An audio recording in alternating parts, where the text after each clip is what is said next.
mwenna gye musinza okubanga gye muli ebiseera bya nkuba etonnya ebitundu ebisinga byonna eri mu kutonnya singa bawulirawo bagamba mbu ate enkuba omusana gwaka ebiseera bya kusiga banaffe abali eno mu byalo bya kusiga. Nze Jamaalu ndi Nakaseke e Kampala kyemmanyi nayo enkuba etonnya naye eno ffe mu kyalo tuli mu kusiga.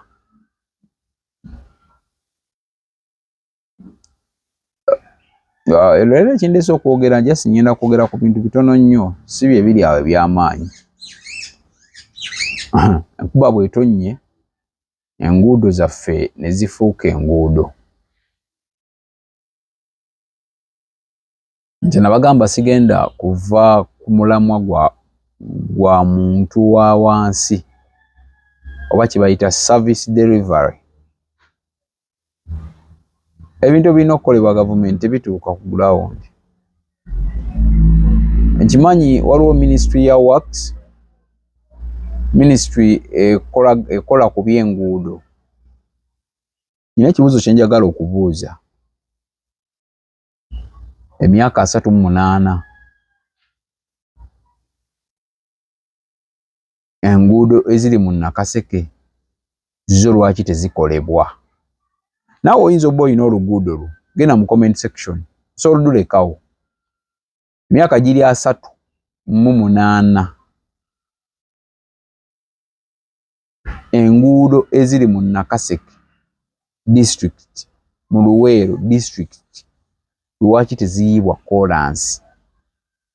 Nga amazima matuufu mugamanyi, naawe kennyini okimanyi bulungi nnyo. President wa Uganda nti eyo gye mwayita.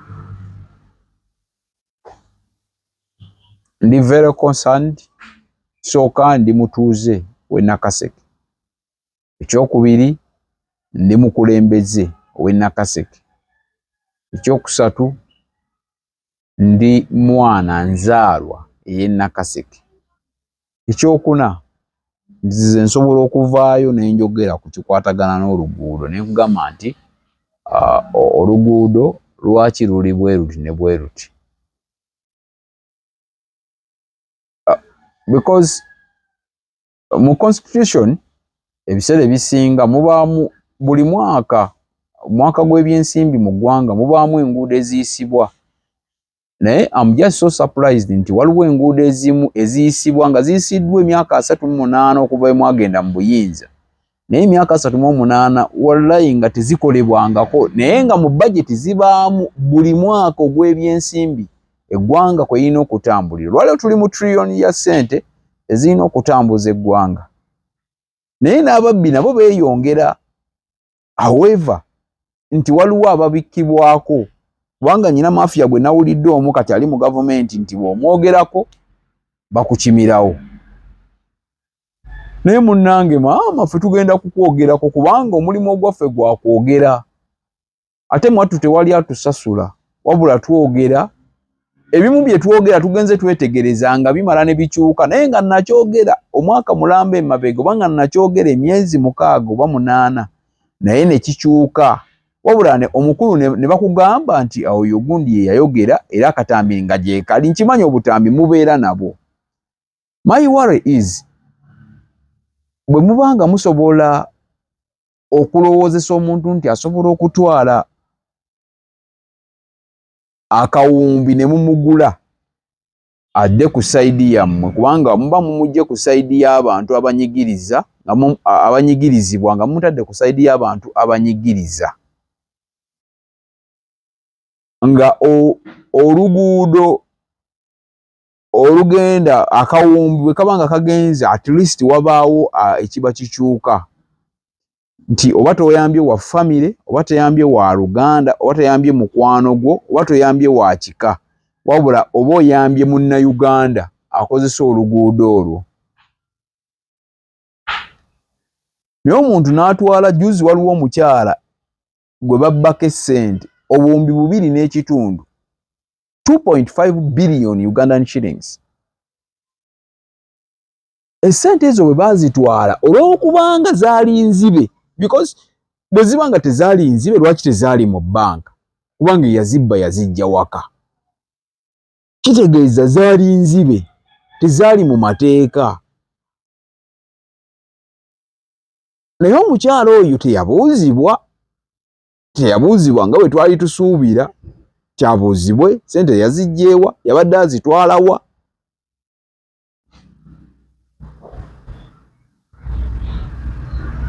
Era waliwo incidence yaliwo Oweekitiibwa Medard Lubega Sseggona bamubbako essente bakanaabe obukadde 130 bwe baatwala ne balabako, poliisi n'erabako bwerabye, obulala ne babutwala ne bakwata abaana. Oyo nno wa opposition naye ayagala nkyukakyuka. Naye ekibuzo kiri nti weewala abafere, leka nkwanjuli Ham Connect UG ye kampani egenda okufunira omulimu ebweru w'eggwanga. Tulina emirimu egy'abawala n'abalenzi mu mawanga nga Iraq, Saudi Arabia, Iran, Bahrain, Qatar n'amawanga amalala mangi. Wano ku Ham Connect UG tutunda n'okugula emmotoka ssaako ne airport taxi. Gwe omwana ow'obuwala olina passport oba tolina, jangu ku ofiisi zaffe. Ham Connect UG emirimu gy'abalenzi nagyo tugirina nga ba security guards, ba cleaner, ba housekeeper. Gwe ayagala okumanya ebisingawo tusange ku FB Tower Building ewa Bakule room number C03 oba tukubire ku namba z'essimu zino: noti 75573936 ne noti 7551559193. Ffe aba Ham Connect UG tutuukiriza ekirooto kyo. olwaleero Uganda bwe tuba tutuuse awo ng'omuntu asobola okutambula. Munnaye mulimu amawanga agamu nga wookwatira essente enkalu n'otambula nazo nga guba musango. Muve ku bino ebyaffe nga constitution yaabwe tokkirizibwa kuba na ssente waka, nga tokkirizibwa kuba na ssente. Ssente zaabwe zitambulira ku kaadi. Buli kimu ky'ogula ng'okozesa visa card. Naye olwaleero Munnayuganda atambula n'obukadde bwe 10 mu nsawo ne babubba n'agenda ku poliisi. Oyo nno mukadde wange mu byobufuzi bwe bamu ku bantu be nagobereranga edda era nga bwe mbadde nzije mbagamba, mwalimu abantu abaafuutuka mu Bwakabaka bwa Buganda, that is Oweekitiibwa Charles Peter Mayiga munnamateeka bwe yayita naba kufuuka mukulembeze wa nnono, kubanga kati mukulembeze Katikkiro wa Buganda. Omanyi obwo bwa Katikkiro Ssaabasajja Kabaka asiima busiimi, obwo tebukubwako kalulu. Oweekitiibwa Medard Lubega Sseggona, Oweekitiibwa Mathias Mpuuga, Honorable Betty Nambooze, mu 1900 yali 96 21 awo 21 abantu abo bayatiikirira nnyo byobufuzi, era ffe tuzze tubagoberera 21 tuzze tubagoberera nga buli step gy'akola na buli byayogera, kuba ebimu tubiyina twabitereka omutwe kuba oddayo n'osomaasoma n'oyisaayisaamuko. Naye waliwo abamu abavudde ku mulamwa, waliwo abakyaguliko. Naye ndowooza mu abo ng'oggyeko Oweekitiibwa Katikkiro, Honorable Betty Nambooze omulamwa akyaguliko. Era kyova olaba waabaddewo akayoogaano ng'abaana besitajja kugamba nti babadde ba National Unity Platform, kubanga nange saategedde ababadde bagamba ani yalya ng'abalala baddamu Mpuuga yalya, nti okutuuka okuweebuuka omuntu ono wa bulijjo yali akuwa ekitiibwa n'atandika okukulowoozesa nti gwe walya ssente z'omuwi w'omusolo. Ekyo nno kirala.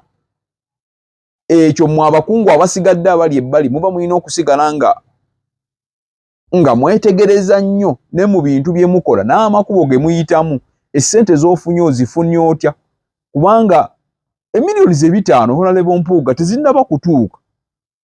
Baazimusuubiza kasiimo. Abakulembeze babuuza ekisooka kasiimo kaaki, bakuwa zaaki, ozitwalira ku ki? waayo ow'ensonga lwaki oba ozitwala, vaayo weetonde ozizzeeyo bagambe ze ssente zammwe sizaagala wadde mugamba tezinatwala naye nze sizaagala, kikyokka kye bakwagalamu. Naye ne musikaŋŋana omuguwa kati eno wansi ku gulawundi waliyo abalamuzi. Omulamuzi ye muntu wa wansi, ye muntu wa bulijjo, kubanga ze tojja binnyonnyola mbw ate munnange kati ng'abo abavubuka ababadde bayimba ani yalya nti mpuuga yalya, like dishonoring someone, ekitiibwa kye ne kimuvaako n'atandika okulowoozesa ensi, kubanga enkumi n'enkumi z'abantu ababadde mu lubiri mulowoozesa ensi etandika okukulowooza nti oli kintu ekitategeerekeka. Sorry to use that word, naye nti abaana ka gurupu katandika bwe katyo nti ani yalya nti mpuuga yalya, nga nekiri bakijjeeko title because we say Oweekitiibwa Mathias Mpuuga.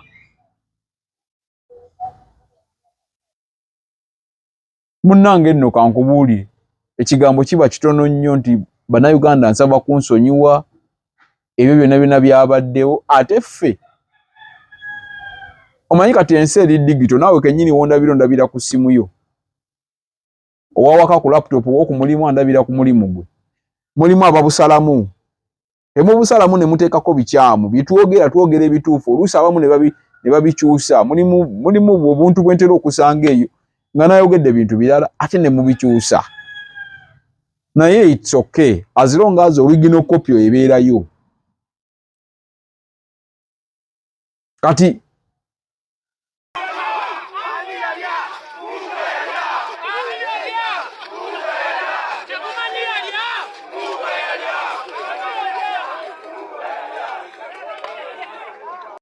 olaba ekyo kyangu nnyo kyakukyusa nti munnayuganda bamaze okutegeera nti ssente ze ez'omuwi w'omusolo tezirimaze galiibwa zityo. Njagala kudda ku kyenguudo, awo ngenda kuzingiramu n'ekyamalwaliro. Abakulembeze abali mu buyinza muli bannamagye era mutukulembedde emyaka kati gigenda mu myaka 4. Tetugaana mulina ebirungi bye mukozeeko, because we will not say nti amwe mukoze bikyamu byereere. We accept waliwo ebintu ebirungi bye mukozeeko. However, wakati mu kulwa ennyo mu bukulembeze, wakati mu kulwa ennyo ku kintu, omuntu ayonoona ng'omuntu yenna omulala, because we are not any angels, we are human. Omuntu mu buntu ayonoona ng'omuntu yenna. Njagala kubazza Nakaseke gye mwalwanira, muddeeyokko mulabe, mutwala obudde ne muyita mu bitundu by'e Nakaseke.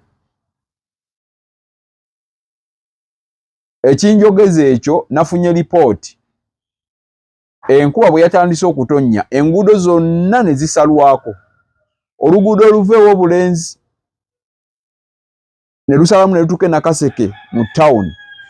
Bw'oba ovudde wansi bw'oti oveewo Obulenzi n'oyita e Busula n'oyambuka mu katoogo akali awo, waazibye n'emmotoka ziggwawo. Nabadde ku luguudo oluveewo e Kalule ne lusalamu bwe luti ne lugwa e Bbowa ewa Ssaabasajja Kabaka ne luyitamu ne lugenda e Nakaseke ku Kibaati, lwafudde. Waliwo oluguudo lw'Emijinji, oluguudo ng'oyise bayitawo Ekikyusa n'olusalamu bw'oti, lwafudde. Oluguudo oluva e Nakaseke ne lugenda e Kapeeka, wakati awo ng'ovudde e Namusaale n'ogenda wansi awaliwo awali akatoogo, si katoogo, kalinga kasenyisenyi, waafudde. Naye just twakafunamu ebiro ebiringa 4. Twakafunamu ebiro ebiringa 4 5, ate enkuba ekulaga yaakatandika. mukadde wange General Salimu Sale buno obutambi nkimanyi obulaba si commandinga sigwe minister w'enguudo sigwe president toli minister n'omu toyina department byoli mwabula oli wa operation wealth creation eyo sector yeri awo because where I say it's a ministry obuweereza buli awo operation wealth creation kwejja mu bwavu omuntu wa wansi ekisinga okumujja mu bwavu oba omulimi ono w'Ennakaseke oba ow'Embalala oba ow'Ennakasongola oba omulimi w'eri ejjinja bw'aba amaze okulima wano ettooke lino emmwanyi bwe wabaawo ka distance ng'agenda kujja wano ettooke aliteeke alitwale mu tawuni afunemu omutwalo gw'essente oluguudo bwe luba lufu tajja kulitwala kitegeeza tomugaseeko awo wenkusabira taata nkimanyi ky'olina olina eddoboozi era osobola okulagira era kisobola okubeera n'ogamba olwaleero ministry y'ebyenguudo budget ey'oluguudo 2024-2025 Nakaseke kubanga budget mugenda kugisoma mu Gwamukaaga mulowooze nnyo ku nguudo ezo eyo mwaliyo ate gwe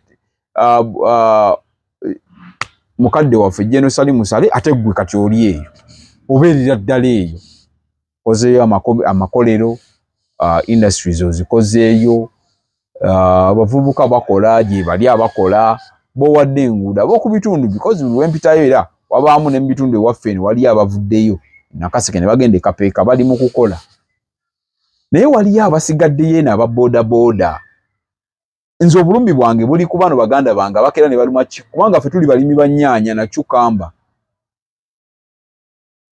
n'emmwanyi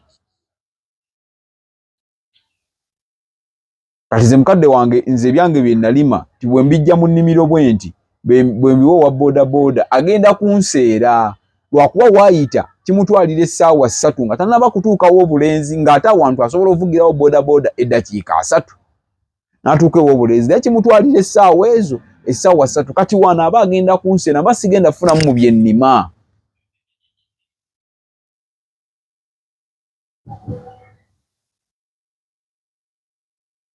nja kubifunamu ng'oluguudo lulungi lusobola okuba nga lunkolera bulungi nga ntambula nentuuka gye ndaze so byebyo kamberekereze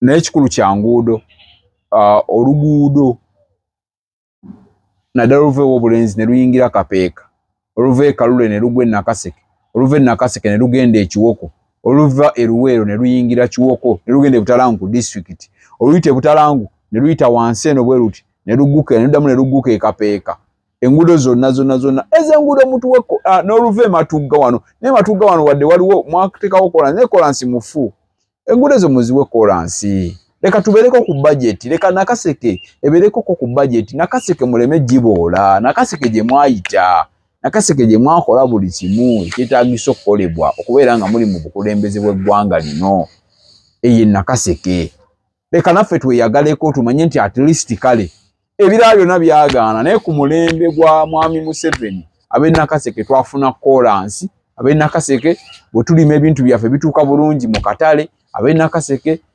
nti mulongose ku bintu bibiri tumanye nti amalwaliro gali kiriya tumanye nti enguudo ziri kiriya tumanye nti why ebirala byonna byagaana naye baatukolera ki baatukolera enguudo